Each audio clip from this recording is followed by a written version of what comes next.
Hello class 12 welcome back to my channel.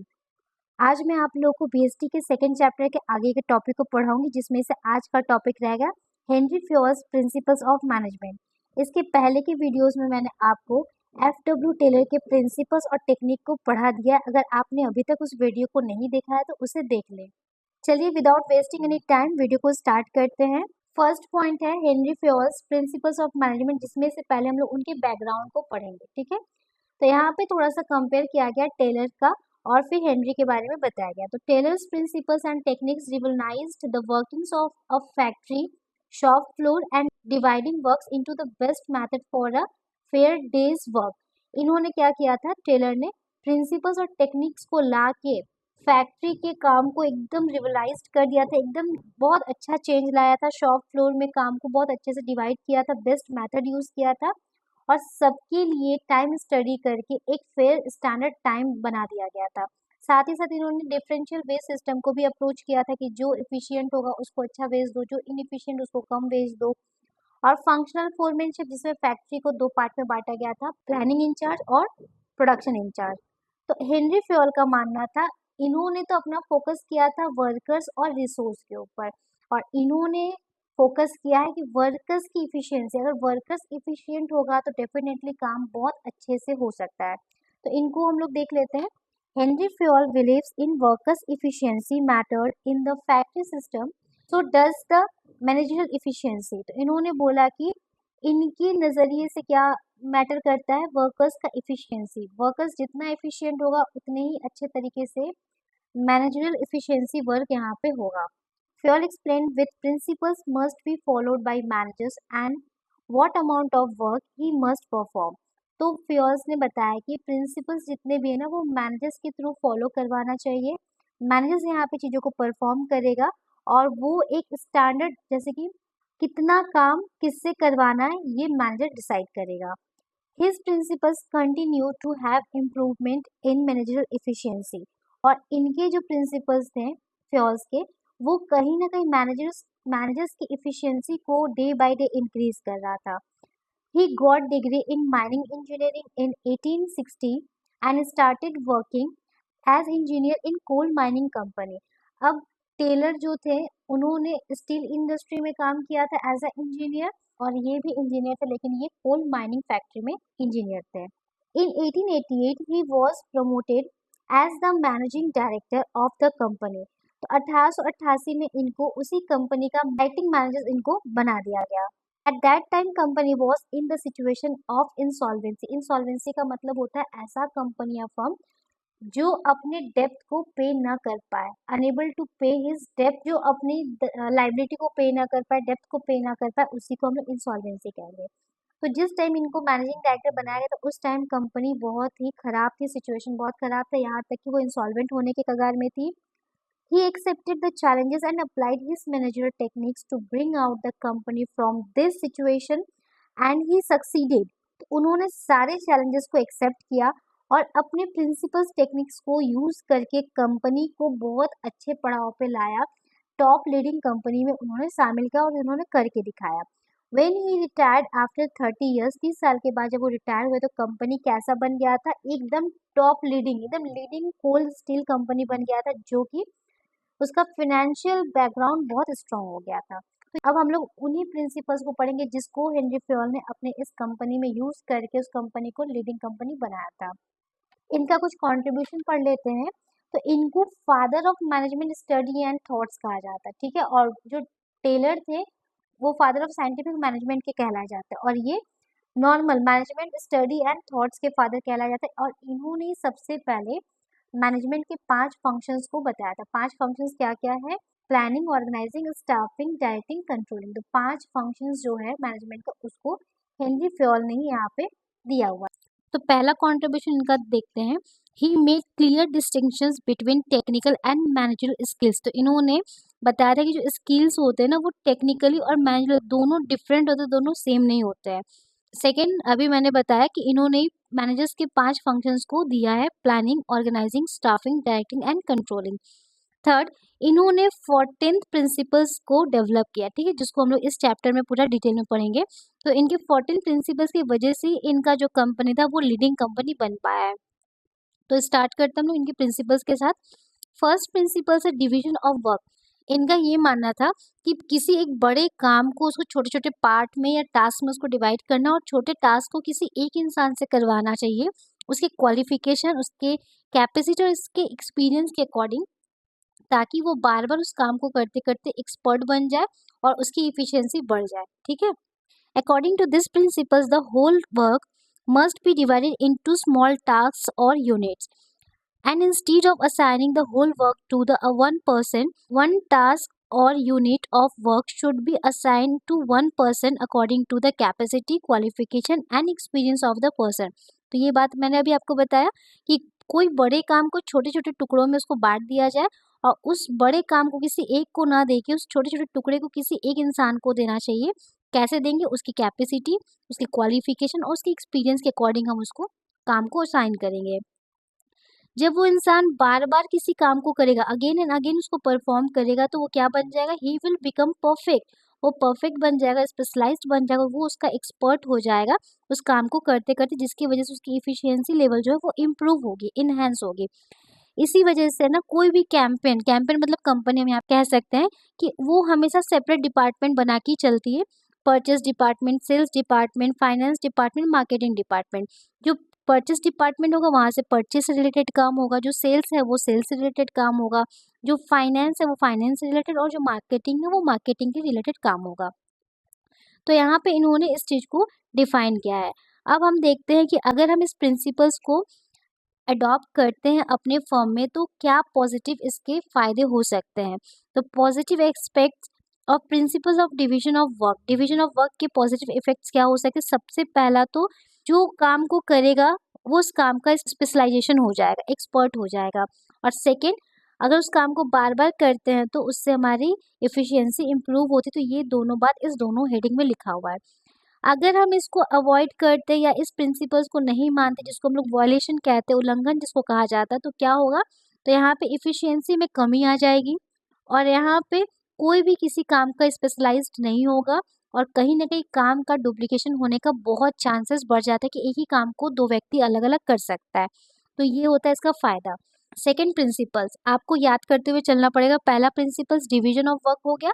Second principles authority and responsibility. Authority का मतलब होता है अधिकार और रिस्पॉन्सिबिलिटी का मतलब होता है दायित्व। अगर हम किसी वर्कर को अथॉरिटी दे रहे तो उसके बराबर उसको रिस्पॉन्सिबिलिटी भी देंगे। कभी भी ऐसा नहीं होना चाहिए कि उसको रिस्पॉन्सिबिलिटी खूब ढेर सारा दे दिए, दायित्व खूब दे दिए और अधिकार बहुत कम दिए हैं, तो वो ओवरबर्डन फील करेगा।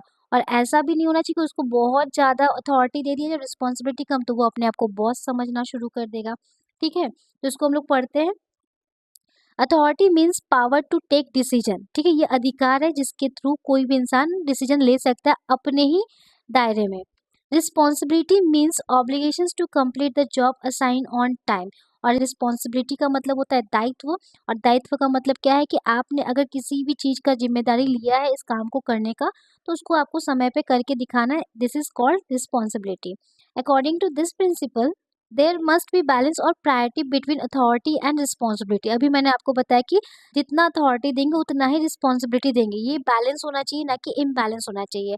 और ज़्यादा अगर अथॉरिटी दे देंगे तो रिस्पॉन्सिबिलिटी कम, तो यहाँ पे क्या हो सकता है? नेगेटिव रिजल्ट आ सकता है। एक्सेस रिस्पॉन्सिबिलिटी दे देंगे विदाउट मैचिंग अथॉरिटी, तो ये वर्कर्स क्या फील करेगा? अपने आप को ओवरबर्डन फील करेगा। तो यही बात लिखा हुआ है। अब इसको हम लोग देखते हैं कि अगर हम इस प्रिंसिपल्स को फॉलो करते तो क्या पॉजिटिव इफेक्ट देखने को मिलेगा। पहला तो नो मिसयूज ऑफ अथॉरिटी। कोई भी अधिकार का मिसयूज नहीं करेगा, उसको उतना ही अधिकार दिया गया जितना उसकी रिस्पॉन्सिबिलिटी दी गई है, तो वो मैचिंग करके काम करेगा। Second point, helps in meeting responsibilities on time without any delay. और अगर हम उसको अथॉरिटी रिस्पॉन्सिबिलिटी दोनों एक बराबर दिए हैं तो वो अपने काम को ना बिल्कुल समय से परफॉर्म करेगा बिना किसी देरी के। और अगर हम इस प्रिंसिपल्स का वायलेशन करते हैं, उल्लंघन करते हैं, तो यहाँ पे 3 नेगेटिव इम्पैक्ट देखने को मिल सकता है।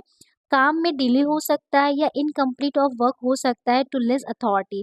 अगर हम कम किसी को अधिकार देंगे तो काम डिले हो सकता है। आप इस तरीके से समझ सकते हैं कि अगर यहाँ पे किसी वर्कर को काम दिया और उसको अथॉरिटी नहीं दे रहे डिसीजन मेकिंग करने का, तो वो बेचारे के पास अगर स्टॉक खत्म हो गया, रॉ मटेरियल खत्म हो गया, तो वो अपने बॉस से पूछने जाएगा, फिर जाके रॉ मटेरियल खरीदेगा, फिर जाके प्रोडक्शन होगा।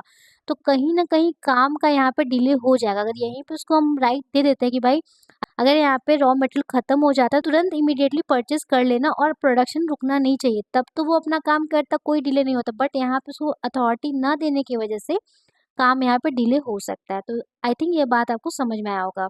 सेकंड, अगर अथॉरिटी खूब ज़्यादा दे दी है, उसको बॉस बना दिया एकदम, तो वो क्या करेगा, अपने अधिकार का मिसयूज़ कर सकता है। और सेकंड क्या हो जाएगा, अगर रिस्पॉन्सिबिलिटी खूब ज़्यादा दे दी है तो बेचारा अपने आप को ओवरबर्डन फील करेगा। अगर पूरा रिस्पॉन्सिबिलिटी एक ही इंसान को दे देंगे तो वो अपने आप को ओवरबर्डन फील करेगा। तो यहाँ पे क्या आपको समझ में आ रहा है कि अथॉरिटी और रिस्पॉन्सिबिलिटी के बीच में बैलेंस होना चाहिए, इम्बैलेंस नहीं होना चाहिए। ठीक। थर्ड हम लोग प्रिंसिपल्स देखेंगे, डिसिप्लिन। किसी भी काम को करने के लिए डिसिप्लिन होना मस्ट है। इस बात को टेलर भी अग्री करते हैं, किसी भी काम को करने के लिए डिसिप्लिन होना चाहिए। फंक्शनल फोरमैनशिप में हमने इसको पढ़ा था, तो इधर भी इन्होंने डिसिप्लिन को दिया है। डिसिप्लिन का मतलब क्या है कि आप अच्छे तरीके से रूल्स रेगुलेशन को फॉलो करके काम को सही समय पे करवाएं, तो उसी को हम लोग डिसिप्लिन कहते हैं। तो यहाँ पे क्या है, discipline refer to following code of conduct, rules and regulations of employees and agreement, these are called discipline. अगर आप इस दायरे में रह के काम को करेंगे तो आप डिसिप्लिन में काम को कर रहे हैं। तो डिसिप्लिन में क्या क्या चाहिए, good superior at all level चाहिए। डिसिप्लिन तभी मेंटेन होगा जब हर एक लेवल पे अच्छा सुपीरियर हो। लेवल 3 है, top level, middle level, lower level. Clear and fair agreement among subordinates and superior, दोनों के बीच में एकदम क्लियर एग्रीमेंट होना चाहिए, कोई भी कंफ्यूजन वाले वर्ड्स या एग्रीमेंट नहीं होने चाहिए। Meeting commitment at all levels, तो सबको जो जिसने कमिटमेंट दिया उस कमिटमेंट को मीट करना चाहिए हर एक लेवल पे, तो डिसिप्लिन वहाँ पे फॉलो होगा। जुडिशियस एप्लीकेशन ऑफ पेनल्टीज, और यहाँ पे अगर कोई काम नहीं कर रहा तो उसको आपको पेनल्टी लगाना पड़ेगा, मतलब पनिश करना पड़ेगा। और वो भी किस तरीके से, जुडियस, एकदम न्यायपूर्ण तरीके से, ऐसा नहीं कि ब्लाइंडली हम किसी को पनिश करना शुरू कर दिए।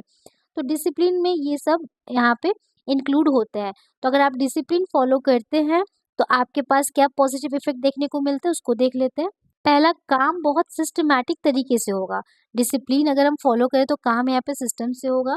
और सेकेंड, डिसिप्लिन की वजह से हमारी इफिशियंसी इंप्रूव होती है। जैसे डिवीजन ऑफ वर्क में इफिशियंसी इंप्रूव हो रही थी, ठीक उसी तरीके से डिसिप्लिन में भी इफिशियंसी इंप्रूव होगी। अगर इसको हम नहीं मानते तो क्या इफेक्ट हो सकता है, डिसऑर्डर, कंफ्यूजन एंड चोज, तो यहाँ पे काम बिखरा हो सकता है, लोग कंफ्यूज हो सकते हैं। डिसिप्लिन ना होने पे काम बिखरा बिखरा सा आपको लगेगा। इन रियल लाइफ में भी आपको ऐसा होता है, अगर आप अपनी लाइफ में अगर डिसिप्लिन नहीं रहते हैं तो आपका लाइफ अस्त व्यस्त हो जाता है। Second, wastage of resource in absence of discipline, अगर डिसिप्लिन नहीं होगा तो जो जिसके मन में आएगा वो उस तरीके से रिसोर्स का यूज करेगा, विच मीन्स कि यहाँ पे वेस्टेज ऑफ रिसोर्स हो सकता है। और डेफिनेटली वर्क में भी डिले हो सकता है। क्यों? क्योंकि यहाँ पे कोई नियम कानून नहीं बनाया गया, जो जिसके मन में आ रहा है वैसा काम कर रहा है, मन नहीं कर रहा तो काम नहीं कर रहा है, तो यहाँ से डिले हो सकता है। डिसिप्लिन होना बहुत जरूरी है, सबके लिए डिसिप्लिन होना बहुत जरूरी है। फोर्थ हम लोग पढ़ेंगे unity of command. Unity of command, unity का मतलब एक तरफ से, कमांड मतलब कोई किसी को काम करवाता है तो उसको कमांड बोलते हैं, ठीक है। तो यहाँ पे इनका ये कहना था, जैसे आप ये पिक्चर देखिए तो और क्लियर हो जाएगा। जैसे यहाँ पे एक सुपीरियर है और इसके अंदर 4 सबऑर्डिनेट है, ठीक है। तो इनको एक ही जगह से कमांड आना चाहिए, मतलब ये जो कमांड ले रहा है वो उसके तरफ से आना चाहिए, ऐसे इनको। इसके ऊपर 10 लोग रहेंगे तो ये कंफ्यूज हो जाएगा, इसके ऊपर एक ही लोग होना चाहिए, तो यूनिटी ऑफ कमांड होना चाहिए। अब यहाँ पे दूसरे में देखिए 3 बॉस है और तीनों बॉस क्या करे, सबको कमांड दे रही है, इसको इधर इसका भी मिल रहा है, इसका भी कमांड मिल रहा है, इसका भी कमांड मिल रहा है, तो ये कंफ्यूज हो सकता है, परेशान हो सकता है। ये किसके काम को पहले करेगा, पहले इसको करेगी, इसको करेगी, इसको करे, इससे क्या होगा, सबके बीच में ईगो क्लैश भी हो सकता है कि भाई वो उसने मेरा नहीं किया, इसका काम कर दिया। तो इसलिए कहा जा रहा है कि किसी भी कंपनी ऑर्गेनाइजेशन में सुपीरियर एक होना चाहिए और उसके अंडर में सबऑर्डिनेट बहुत सारे हो सकते हैं, लेकिन एक सबऑर्डिनेट के ऊपर 2 सुपीरियर कभी नहीं होने चाहिए। ऐसे होने से क्या होगा, काम में बहुत कंफ्यूजन हो सकता है, डिले हो सकता है। इसी का ही मतलब एक कमांड एक तरफ से आना चाहिए, 3-4 तरफ से नहीं, ताकि वो काम सही से हो पाए। तो इसी में इन्होंने इसको फुलफिल किया है। ध्यान से देखिएगा। According to this principles and employees should receive order from one superior and should be accountable to one superior. तो अगर हम एक सबऑर्डिनेट को कहीं से ऑर्डर मिल रहा है तो वो एक तरफा ही होना चाहिए और उसी को वो अकाउंटेबल होगा। अकाउंटेबल का मतलब होता है आंसरेबल। जो उसको डायरेक्शन मिल रहा है, जो उसको ऑर्डर मिल रहा है, कमांड मिल रहा है, उसको वो कितना काम किया उसको वो आंसरेबल देता है, वो उसके लिए वो रिपोर्ट बनाता है, आंसर करता है। तो वो एक तरफा होना चाहिए, एक तरफ से आना चाहिए। Only because if he is receiving order from more than one superior, then he will get confused and will not be able to understand that whose order must be executed first। और अगर उसको एक से ज़्यादा लोगों से order मिलता है तो वो बेचारा कंफ्यूज हो जाएगा और उसको ये समझ में नहीं आएगी किसके काम को पहले वो एग्जीक्यूट करे। ठीक है। Fail failed if this principle is violated then authorities undermined discipline jeopardy. Jeopardy का मतलब होता है फेल। ठीक है। Order disturbed and stability threatened. और ये सारा कुछ यहाँ पे मिसमैच हो सकता है। तो अगर हम इसको यूज करते हैं तो फायदे क्या होंगे? कोई भी कंफ्यूजन नहीं होगा किसी सबऑर्डिनेट के माइंड में। सेकंड, किसी का ईगो क्लैश नहीं होगा। जैसे यहाँ पे है ना, अगर इसने इसके काम को पहले कर दिया तो इसका ईगो क्लैश हो सकता है कि ये कैसे उसका कर सकता है, मेरा क्यों नहीं किया, या इसके ईगो को क्लैश हो सकता है। तो यहाँ पे किसी के ईगो को कोई क्लैश नहीं होगा। इम्प्रूव एफिशिएंसी इन वर्किंग, और इसकी वर्किंग एफिशिएंसी क्या होगी? इम्प्रूव होगी। और वहीं पे वेर एज अगर हम इसको फॉलो नहीं करते, अगर हम इसको वायलेशन करते हैं तो फिर क्या होगा? यहाँ पे इम्प्लॉयज जो है बहुत भयंकर तरीके से कंफ्यूज हो सकते हैं। सेकंड, यहाँ से सबऑर्डिनेट भाग सकता है। ठीक है, क्योंकि अगर उसको सब लोग चिल्लाएगा मेरा काम पहले करो, मेरा काम पहले करो, मेरा काम पहले करो, तो ये यहाँ से छोड़ छाड़ के भाग सकता है। ठीक है, यहाँ पे वही बोला जा रहा है, वो यहाँ से एस्केप हो सकता है। थर्ड, यहाँ पे ईगो क्लासेस हो सकता है सुपीरियर के बीच में जो ऊपर नहीं हुआ था। Difficulty in maintaining discipline in the organisation, अब डिसिप्लिन मेंटेन नहीं हो सकता। जो थर्ड प्रिंसिपल है इनका वो तो फिर यहाँ पे फॉलो ही नहीं हो पाएगा। तो इसलिए डिसिप्लिन मेंट, अब देखिए यहाँ पे कितना लग रहा है कि अच्छे से डिसिप्लिन मेंटेन कर सकते हैं, बट यहाँ पे डिसिप्लिन मेंटेन नहीं कर सकते, पूरा खिचड़ी पक गया है। क्लियर है। अब हम लोग नेक्स्ट फिफ्थ नंबर पे इनके प्रिंसिपल्स को देखेंगे। Unity of direction. डायरेक्शन मतलब एक ही दिशा से। ठीक है, यूनिटी मतलब एक होता है और डायरेक्शन मतलब एक ही दिशा से। All the units, department of an organization should be moving towards the same objective through coordinated and focused efforts। तो यहाँ पे क्या होना चाहिए? सबकी गोल्स, सबका जो भी इंटरेस्ट है, ऑब्जेक्टिव है, वो सेम डायरेक्शन में होना चाहिए। मतलब सबका यही मोटिव होना चाहिए कि बिजनेस को प्रॉफिट अर्न कराना, और बिजनेस को प्रॉफिट अर्न होगा तो सबका फायदा होगा। तो यहाँ पे वही बताया जा रहा है। Each group of achieving having the same objective must have one head and one plan। तो एक प्लान, एक हेड बना के सारे और सबके ऑब्जेक्टिव्स को सेम डायरेक्शन में मोल्ड करना। इससे क्या होता है? ये पता चलता है कि सब लोग मिल के एक ही डायरेक्शन में कोऑर्डिनेट करके काम को कर रहे हैं। क्लियर है, ये हो गया। इसके पॉजिटिव इफेक्ट्स को देखेंगे कि अगर हम लोग एक ही डायरेक्शन में मिलके काम करते हैं साथ में कोऑर्डिनेट करके तो क्या फ़ायदा हो सकता है? Achievement of organisational goal. तो यहाँ पे देखिए हम लोग हमारे संस्था के गोल को तुरंत अचीव कर सकते हैं। Second, efforts of all employees get unified towards one direction only. अब यहाँ पे देखिए सारे एम्प्लॉयज़ के एफर्ट्स को हम लोग यूनिफाइड करते हैं, मतलब एक इकट्ठा करते हैं। सारे एम्प्लॉयज़ के एफर्ट्स को इकट्ठा करके उसको एक डायरेक्शन में उसका यूज़ करते हैं। नो ओवरलैपिंग ऑफ एक्टिविटीज़, किसी भी काम में किसी का ओवरलैप नहीं हो सकता है। तो ये तीन फायदे होते हैं। अगर इसका वॉल्यूशन करते हैं, वॉल्यूशन मतलब बार बार वही बता रहे हैं कि अगर इसको हम लोग अडॉप्ट नहीं करते, इस प्रिंसिपल्स को हम लोग उल्लंघन करते तो क्या उसके परिणाम होंगे? मतलब ये एडवांटेज तो ये डिसएडवांटेज। अगर इसको हम यूज़ नहीं करते हैं तो डिसएडवांटेज क्या क्या हमको मिल सकता है? पहला, लैक ऑफ कोऑर्डिनेशन। हम लोग स्टार्टिंग में फर्स्ट चैप्टर में पढ़े थे कि कोऑर्डिनेशन जो होता है मैनेजमेंट का एसेंस होता है, जिसको आत्मा हम लोग कह सकते हैं। तो यहाँ पे कोऑर्डिनेशन का कमी होगा, कोई किसी को कोऑर्डिनेट नहीं कर पाएगा। अगर सब लोग अपना अपना काम अपने नज़रिए से करेंगे तो वहाँ पे कोऑर्डिनेशन का कमी हो सकता है। Wastage of efforts and resource by working in different direction. तो देखिए यहाँ पे क्या होगा? सबके एफर्ट्स और रिसोर्स वेस्ट हो सकते हैं क्योंकि ये सब डिफरेंट डिफरेंट डायरेक्शन में इनका यूज़ किया जा रहा है। वही अगर सेम डायरेक्शन में इनका यूज़ करेंगे, इनके एफर्ट्स को इंटीग्रेट करके काम करेंगे तो काम बहुत जल्दी और अच्छे से हो सकता है। बट ऐसा यहाँ पे नहीं होगा क्योंकि हमने इस प्रिंसिपल्स का वॉल्यूशन कर दिया। Third, difficulty in achieving organisational goal. तो ऑर्गेनाइजेशन गोल को अचीव करना एक मुश्किल टास्क हो सकता है। ठीक है, यहाँ पे इन दोनों का डिफरेंशिएट दिया गया है, इसको आप अपने नोटबुक में लिख लीजिए। आपको इसका मीनिंग समझा रही तो आप खुद से भी डिफरेंशिएट कर सकते हैं। नेक्स्ट है sixth point, subordination of individual interest to general interest. देखिए कहीं ना कहीं यूनिटी ऑफ डायरेक्शन का ही एक्सटेंशन फॉर्म है, मतलब इसी का ही बड़ा हुआ है। वहाँ पे सबका ऑब्जेक्टिव था ऑर्गेनाइजेशनल गोल को अचीव करना। अब यहाँ पे भी वही बताया जा रहा है कि जितना लोगों का इंडिविजुअल इंटरेस्ट है उसको जनरल इंटरेस्ट में कन्वर्ट करना, मतलब सबका सेम होना चाहिए, किसी का कोई एक स्पेशल नहीं होना चाहिए। ऐसे क्या होगा, सब अपना अपना यहाँ पे करना शुरू कर देंगे। According to this principles the interest of organisation must supersede का मतलब स्थान लेना, ठीक है। मतलब इंस्टीड ऑफ, सुपरसीड का आप बोल सकते हो instead of the interest of individuals. तो यहाँ पे क्या होना चाहिए इस प्रिंसिपल का, तो किसी का इंटरेस्ट ऑफ इंडिविजुअल नहीं होना चाहिए, वो ऑर्गेनाइजेशनल का इंटरेस्ट होना चाहिए, ठीक है, जनरल इंटरेस्ट होना चाहिए। In the organisation all the employees are working with some objectives and there is always an objective of organization। तो यहाँ पे हर एक एम्प्लॉय कुछ ना कुछ उद्देश्य से ही वर्किंग करता है, काम करता है, और जहाँ पे वो काम करता है उस ऑर्गेनाइजेशन का भी तो कुछ ऑब्जेक्टिव्स होते हैं। तो if the objectives of individuals are in the same direction, अभी मैंने बताया था यूनिटी ऑफ डायरेक्शन का ही काम कर रहा है, कि अगर सारे इंडिविजुअल्स मिल के अपने इंटरेस्ट को सेम डायरेक्शन में लगाते हैं और उनका क्या होना चाहिए organisations, then there is no problem, तब तो कोई दिक्कत नहीं होगा। बट अगर सब लोग अपने अपने अकॉर्डिंग, जैसे if the objectives of both the groups are different directions, then managers must try to reconcile individual interest with organizational goal, and if it is not possible then individual goal must be sacrificed for achieving organizational goal। अब यहाँ पे managers का ये काम होना चाहिए कि वो जितने भी एम्प्लॉयज उसके अंडर में काम करें सबके इंटरेस्ट को एक जनरल इंटरेस्ट में कन्वर्ट करना, मतलब सबका इंटरेस्ट ऑर्गेनाइजेशन के गोल को अचीव करने में होना चाहिए।